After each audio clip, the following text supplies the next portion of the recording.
Olá pessoal, tudo bem? Primeiramente queria agradecer ao convite dos professores, que pediram que eu estivesse aqui hoje para conversar um pouco com vocês. Infelizmente não pude estar aí pessoalmente pela questão da distância, mas estou gravando esse vídeo para compartilhar com vocês um pouquinho da minha vivência, dentro do universo da educação. Então, acredito que uma parte de vocês me conhecem, sou alto-alegrense, nasci aí no Alto Alegre, a minha família mora próximo à escola, é o Centro de Ensino Marcelina Noia Alves. Eu sou do povoado de Vila Nova, que fica próximo do Timbeira do Bogéia, lá para os lados da Vila Engenho Central. Então, minha trajetória dentro da educação começou desde criança, desde quando eu comecei a estudar o ensino fundamental, que a gente morava no interior, onde a escola era um pouco distante, a gente tinha que ir caminhando. E depois eu mudei para a cidade para estudar o ensino fundamental. E aí estudei o ensino médio também. Antes a Marcelina Noia Alves não funcionava aí nessa escola, nós não tínhamos prédio. O ensino médio funcionava no Sudário Brilhante e o terceiro ano na escola Patelo Saldanha. Depois foi que inauguraram essa escola onde vocês estudam hoje, que é uma grande conquista aí para o município, certo?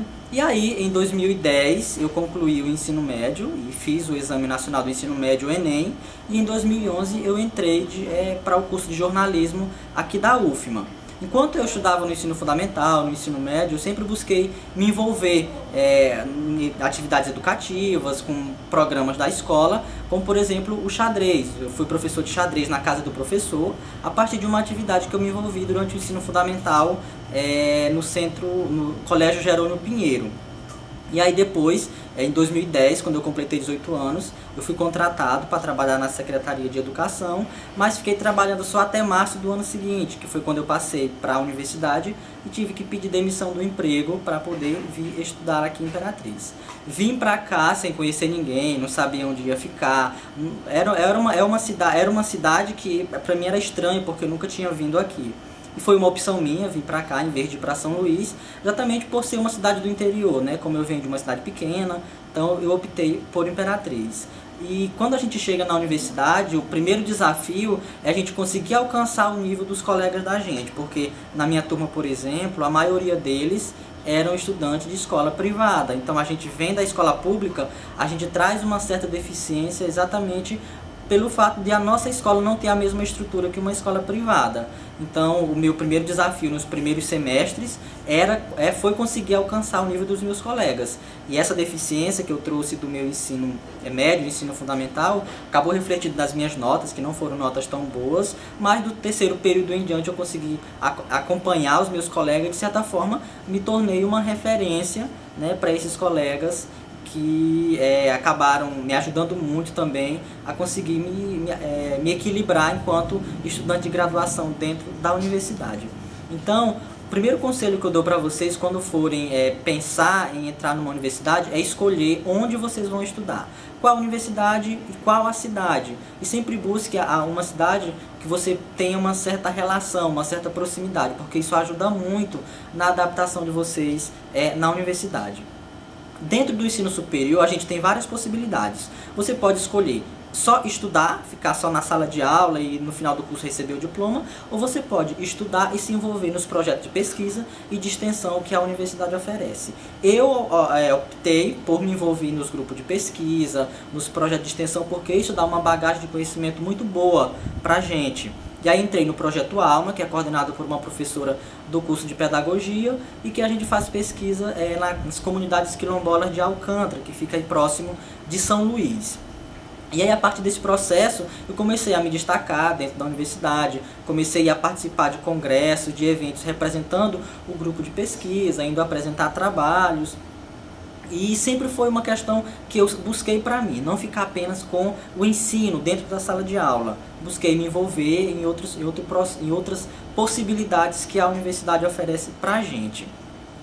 E aí eu comecei de fato a crescer enquanto acadêmico a partir do momento em que eu busquei essas possibilidades extras de aprendizagem.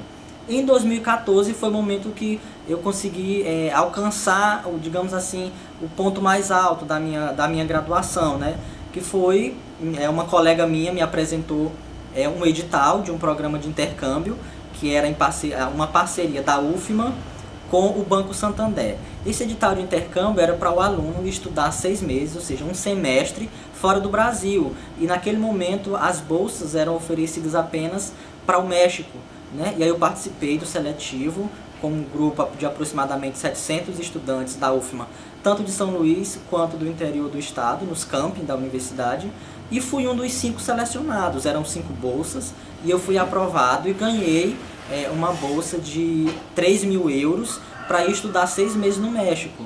E eu fui, né, morei na cidade de Cancún,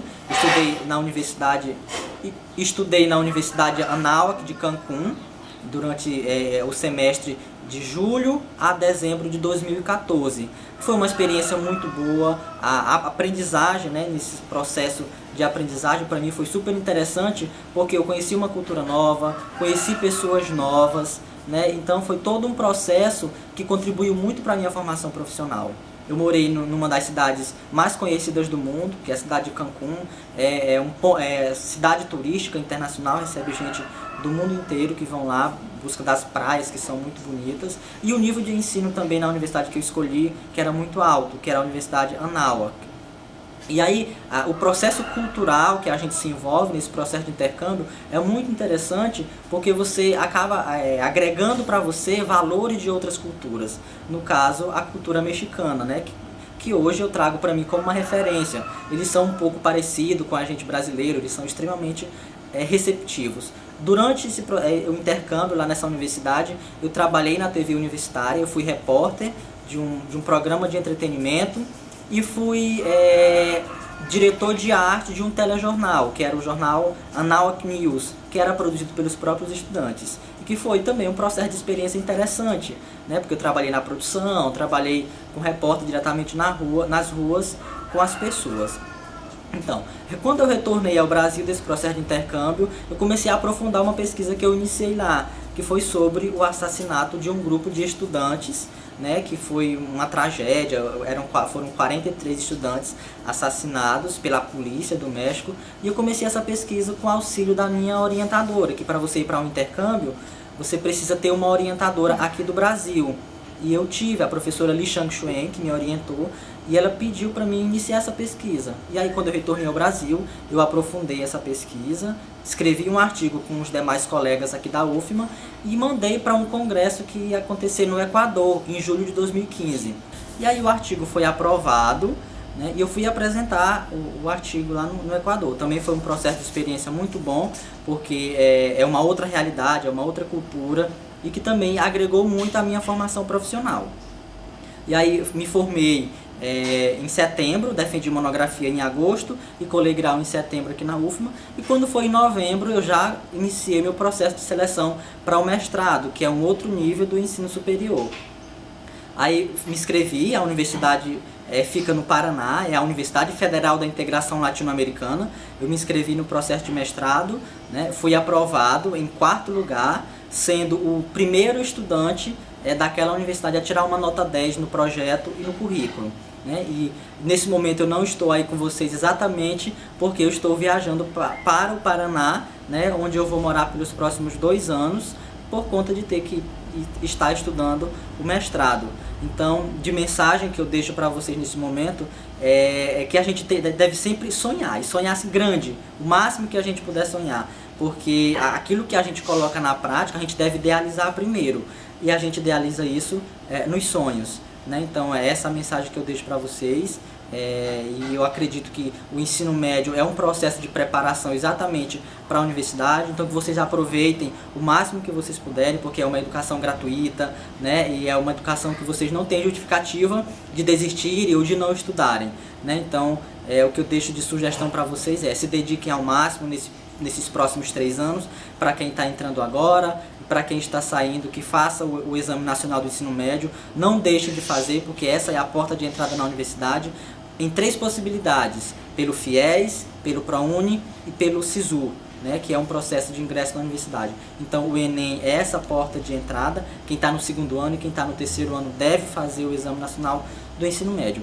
E se vocês quiserem mais informações, quiserem saber como que é esse processo de ingresso na universidade, como funciona o ensino superior, como se inscrever no Enem, me adicione nas redes sociais que estão aqui elencadas para vocês, que mandem perguntas, dúvidas que vocês tiverem, que assim que eu ver, dentro das minhas possibilidades, eu vou estar respondendo vocês, certo? Agradeço ao convite dos professores mais uma vez, desejo boa sorte aos que estão ingressando no ensino médio, que tirem boas notas, os que estão no segundo ano que se preparem, porque ano que vem é o último ano de vocês no ensino médio, e os que estão no terceiro ano, boa sorte no Enem, que sejam todos aprovados, e ano que vem eu espero receber notícias de que vocês ingressaram no ensino superior, certinho? Um grande abraço a todos e até mais.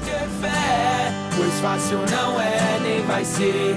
Tentar até se esgotar suas forças. Se hoje eu tenho, quero dividir. Vou tentar pra esperança levar. Sonhar, nunca desistir. Ter fé, pois fácil não é.